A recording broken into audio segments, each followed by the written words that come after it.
Hello दोस्तों, स्वागत है आपका एक और नए वीडियो में। आज के सेशन में हमें सीखना है कि बौद्ध संघ क्या है, बौद्ध ग्रंथ क्या है, हीनयान महायान क्या है, कहां कहां पर बौद्ध संगीति हुई है। तो चलिए हम वीडियो को स्टार्ट करते हैं। तो बौद्ध संघ क्या है? बौद्ध संघ ये कहता है कि बौद्ध संघ संचालन तभी होगा जब उसके गण और संघों की परंपरा पर आधारित था। यानी जो भी बौद्ध परंपरा का अनुयायी होगा वही बौद्ध संघ में शामिल होगा। कौन कौन से लोग बौद्ध धर्म में शामिल होंगे तो उनको क्या कहा जाएगा? जैसे मान लीजिए बौद्ध संघ में भिक्षुओं के प्रवेश को क्या कहेंगे? अगर भिखारी आ गया, उसका कोई धर्म नहीं है, तो वो क्या करेगा? बौद्ध धर्म को अपनाएगा, तो उसे क्या कहेंगे हम? तो जो धर्म को अपनाएगा तो उससे हम कहेंगे उपसंपदा। क्या कहेंगे? उपसंपदा। यह कहाँ लिखा गया है? बौद्ध संघ में यह लिखा गया है कि अगर कोई भिक्षु क्या करता है, बौद्ध धर्म को अपनाता है, तो उसे उपसंपदा कहेंगे।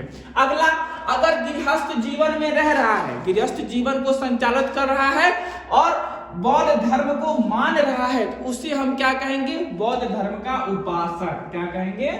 उपासक कहेंगे। और क्या कह रहा है कि पहले क्या था, महिलाओं को इसमें एंट्री नहीं थी। महिला कोई भी क्या करे, बौद्ध धर्म अपनाना चाहे तो वह नहीं अपना सकती थी। लेकिन बाद में जब बौद्ध गुरु आनंद तथा महाप्रजापति जब आए, इन लोगों ने महिलाओं को अलाउ कर दिया कि आप क्या करिए, बौद्ध धर्म को अपना सकती हैं। उसके बाद से बौद्ध ग्रंथ आना शुरू हो गया। तो बौद्ध ग्रंथ में अधिकतर जो बौद्ध ग्रंथ है वो पाली भाषा में लिखी गई है, जिसमें कुछ प्रमुख हैं जैसे कि दीपवंश और महावंश। दीपवंश महावंश में जो श्रीलंका भारत के नीचे पाया जाता है, श्रीलंका देश, वहां उसका उल्लेख पाया जाता है दीपवंश और महावंश में। ठीक है, अब हम आपको बताते हैं बौद्ध धर्म में 3 प्रकार के चीजें आते हैं। बौद्ध ग्रंथों में पिटक बहुत ही महत्वपूर्ण भूमिका निभाते हैं। यह 3 प्रकार का है। कौन कौन? पहला विनय पिटक, दूसरा सुत्त पिटक, तीसरा अभिधम्म पिटक। विनय पिटक में क्या होता है? संघ के नियम और दैनिक आचार विचार का वर्णन है। यानी आपको क्या ग्रहण करना है, क्या नहीं ग्रहण करना है, आपको आचार विचार एक दूसरे के साथ कैसा रखना है, इसका उल्लेख इसमें दिया गया है। दूसरा क्या है? सुत्त पिटक। सुत्त पिटक में कहता है बुद्ध के सिद्धांत और उपदेशों को यह मानता है। यह 5 निकायों में विभाजित है, जिसमें खुद्दक निकाय, जिसमें जातक कथाएं वर्णित हैं, यह बुद्ध के जन्म से पहले से इसमें रखा गया है। जातक कथाएं जब पढ़ेंगे तो बुद्ध के जन्म के पहले का जो चीजें हैं उसमें दर्शाई जाएंगी। लेकिन जो यह 5 निकाय में जब बढ़ गया सुत्त पिटक, जिसमें खुद्दक निकाय सबसे महत्वपूर्ण है, जिसमें जातक कथाएं सुनाई जाती हैं। तीसरा क्या है? अभिधम्म पिटक। अभिधम्म पिटक क्या है?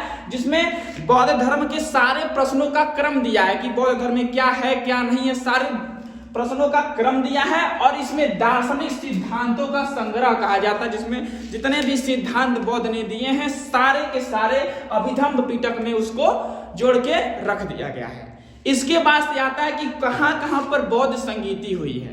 बौद्ध संगीतियों में सबसे प्रमुख 4 बौद्ध संगीति हुई है, जिसमें पहला है संगीति। पहला संगीति यानी प्रथम संगीति कब हुआ था, किसके शासन काल में हुआ था, स्थल क्या था, उसका अध्यक्ष कौन था? तो बताते हैं, पहली बौद्ध संगीति अजात शत्रु के शासन काल में हुआ था, जहां कहां पर? राजगृह में हुआ था, जिसके अध्यक्ष कौन थे? महाकश्यप। कौन थे? महाकश्यप। दूसरा बौद्ध संगीति कब हुआ था? कालाशोक के शासक काल में, वैशाली नामक स्थान पे, और उसके अध्यक्ष कौन थे? सब्बकामी। कौन थे? सब्बकामी। तीसरा कौन था? तीसरा बौद्ध संगीति अशोक के, सम्राट अशोक के शासन काल में हुआ था। कहां पर? पाटलिपुत्र में हुआ था, जिसके अध्यक्षकर्ता कौन थे? मोगली शुद्ध तिस। और चौथा बौद्ध संगीति कहां पर हुआ था? कनिष्क के शासन काल में हुआ था, कश्मीर में। कहां पे?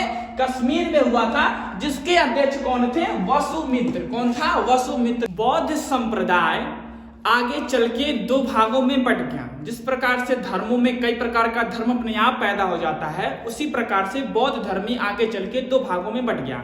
कौन कौन था? एक महायान था, एक हीनयान था। हीनयान और महायान 2 भागों में यह बट गया। क्यों बटा? इसका कारण था, जब बुद्ध के दर्शन और सिद्धांतों में जो विश्वास रखता था उसे हम लोग कहते थे हीनयान। यानी बुद्ध का जो दर्शन और जो सिद्धांत दिया गया केवल आदमी विश्वास करके बौद्ध धर्मों को अपनाता था, तो उसे हीनयान कैटेगरी में रख दिया गया। कब से? कनिष्क के काल में बौद्ध धर्म को बांटा गया था। कनिष्क के काल में लोगों के द्वारा प्रश्न उठाया गया था कि क्या हम केवल बौद्ध के दर्शन और सिद्धांतों को माने, कि अगर हमारा मोक्ष कैसे होगा उस सिद्धांतों को हम माने। तब लोगों ने दो भागों में बांट दिया, और जो लोग दर्शन और सिद्धांतों में केवल विश्वास करते थे उसे हीनयान में रख दिया गया। दूसरा महायान, महायान में बुद्ध के साथ बोधिसत्व, यानी बोधिसत्व क्या होता है इधर देख लीजिए।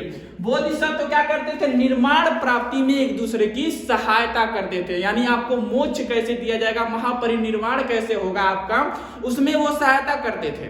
अगर केवल सिद्धांत मानिए, जीवन भर किसी का एहसान मार के मर जाइए, तो आपका वो संस्कार भी न करे तो आपको कैसा लगेगा, बेकार लगेगा। इस वजह से महायान मानने वाले लोग ज्यादा थे। बोधिसत्वों का काम क्या था, दूसरों की सहायता करते थे, किसमें, निर्माण प्राप्ति में। महायान बुद्ध के साथ बोधिसत्व और जीवन तथा सिद्धांतों में विश्वास रखता था, यानी जो उसमें जीवन अपना कैसे जी रहे हैं, बोधिसत्व अपना जीवन कैसे जी रहे हैं, उनके सिद्धांतों पर वह कार्य करना शुरू करता था। ठीक है। नागार्जुन ने महायान बौद्ध मत के मूल विचारों का वर्णन अपने ग्रंथों में किया है। एक लेखक है जिन्होंने क्या किया है, महायान को बौद्ध मत के मूल विचारों को अपने लेखकों में लिखकर हम तक पहुंचाया है। उम्मीद करता हूं आपको वीडियो पसंद आएगी।